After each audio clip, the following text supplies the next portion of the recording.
Y ahora estoy en el living con este segmento que hemos llamado la historia del día, ¿no? Y acá hay muchas historias en este living. Está Cintia Fritz, mamá de Lautaro, 5 años, Carlos Fiore, papá de Francisco, 13 años, y Alexia Ratazzi, psiquiatra infanto-juvenil. ¿Por qué los invité hoy? Para conocer un poco más, y por eso les pido me tengan paciencia, porque así como conductora y entrevistadora y que quiero aprender, creo que el público de Pamela a la Tarde también se va a enterar de qué es lo que significa. Estamos hablando de padres con chicos que tienen TEA, que es TEA, trastornos del espectro autista. Cuando hablamos de autismo, doctora, ¿de qué estamos hablando? Hablamos de una condición ligada al neurodesarrollo, dicho más fácil, en cómo se desarrolla el cerebro de manera temprana. Y es un cuadro que se caracteriza generalmente por desafíos en comunicación y en interacción social y que se define también por ciertos patrones de interés o conductas o actividades que son muy repetitivos y restringidos. Y otra cosa bastante frecuente en las personas que están dentro del espectro autista es un perfil sensorial único que muchas veces tiene que ver con, por ejemplo, hipersensibilidad a algunos sonidos. De estos habrán visto este fin de semana. Es muy relevante la fecha que elegiste para este programa, porque las Naciones Unidas en el 2008 declaró al 2 de abril como Día de la Concientización Mundial sobre el Autismo. Y hay un gesto que se asocia un poco al autismo, que es taparse los oídos ante algunos ruidos. Claro. Y si te fijas en la fecha 25 del torneo de fútbol argentino, todos los equipos, todos los capitanes salieron con un brazalete por el día de la toma de conciencia sobre el autismo. Es que me parece y clave. Se taparon los oídos antes de empezar el partido todos los jugadores de todos los equipos para visibilizar este tema del autismo. Claro. Y para justamente, además está esto vinculado con un proyecto de ley de regulación de la pirotecnia sonora, porque el tema de la pirotecnia y muchos otros ruidos son muy molestos para algunas personas con autismo y bueno, podemos construir una sociedad más inclusiva en este sentido. Creo que la concientización y también para eso este living, la información es clave para poder socializar, ¿no? Y todos ser parte. Les quiero preguntar a los dos, ¿no? Tanto Lautaro como Francisco, ¿cuándo se dieron cuenta que tienen esta condición, ¿no? Arranca la dama. La verdad es que yo me di cuenta que Lautaro como que no respondía al crecimiento de un bebé normal, digamos, como que no hacía lo que yo esperaba que hiciera. Y a los 11 meses estaba escuchando un programa de radio, cuando él tenía 11 meses, y un neurólogo infantil estaba hablando sobre las 10 señales de alerta de los chicos con autismo entre los 12 y los 18 meses, y Lautaro cumplía todos los puntos. Todos los 10 puntos. Entonces llamé a la pediatra urgente, le conté lo que pasaba, porque yo lo que decía era, mi casa es un caos, no sé qué hacer, y lo que me doy cuenta es que lo que tiene Lautaro es autismo, por eso todo me sale mal. Y ella me dijo que no. Cuando decís todo me sale mal, ¿a qué te referís? Que Lautaro lloraba mucho, era imposible cambiarle el pañal, tenía muchos problemas de succión. ¿Amamantaba? Un poquito, no? Muy poquito, pero porque en realidad con los problemas de succión también, digamos, traían problemas con la teta, porque era como más difícil. Siempre me preguntaban los neurólogos después, cuando ya lo llevé a interconsultas, ¿tomó teta? No. Ah, sí, lógico. Como que, claro, es una característica. Viste, en algunos chicos es como, algunos chicos. Claro, tienen como más problemas para tener una succión mejor. Esta pediatra me dijo que yo estaba equivocada. Así que me fui de otro pediatra. Y ahí nos dimos cuenta, digamos, el pediatra hizo como un montón de consultas que tenían que ver con el desarrollo y cómo él se comportaba en casa. Yo me daba cuenta que Lautaro parecía no tener imaginación. ¿Cuánto tiempo pasó? Fuiste a los 11 meses. Digo, ¿por qué es importante la detección temprana también, ¿no? Sí. Fundamental, sí. Pero fundamental, claro. Cambia vidas, la detección temprana. Por eso vuelvo, era de 11 meses, o sea, la primera pediatra te dice no, te desestima. Me desestima, yo hasta que vas a otra. ¿Cuánto tiempo pasó?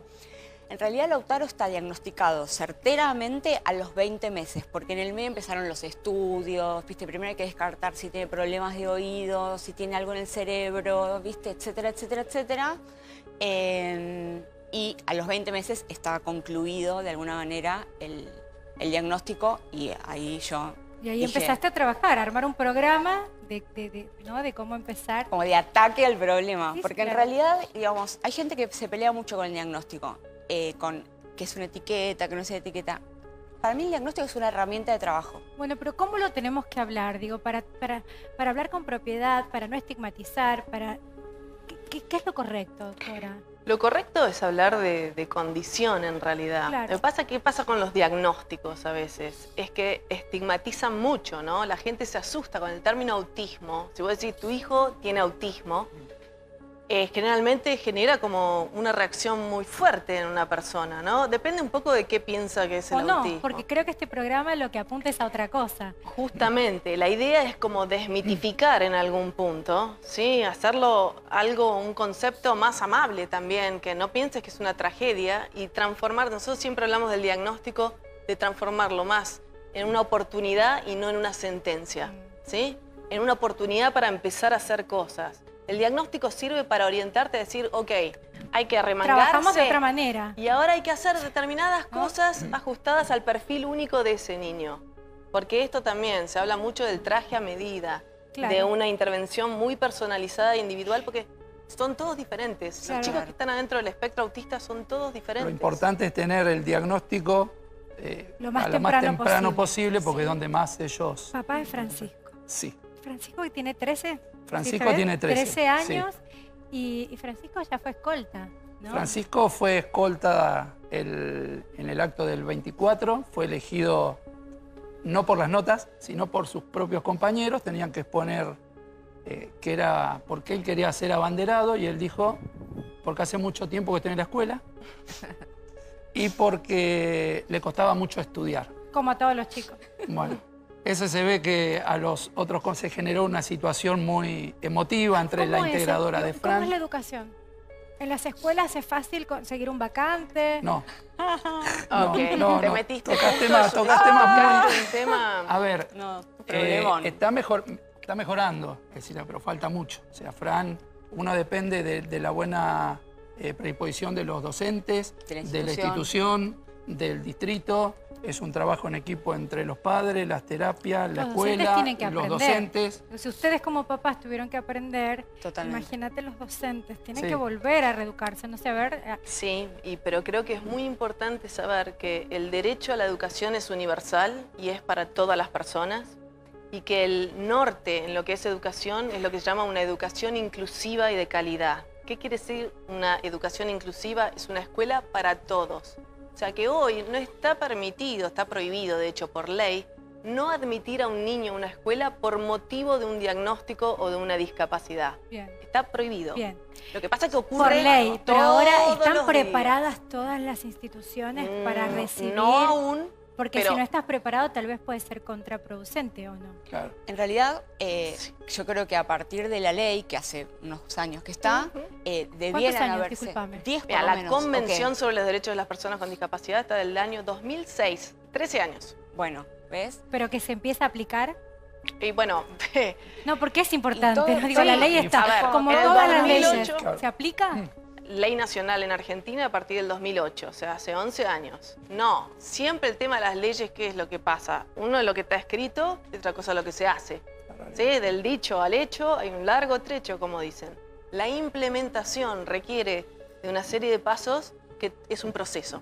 ¿Por qué? Porque tenés que cambiar la cultura inclusiva, tenés que cambiar las prácticas de los docentes y eso requiere mucha capacitación Claro. y tenés que desmitificar mucho el paradigma, digamos, reinante.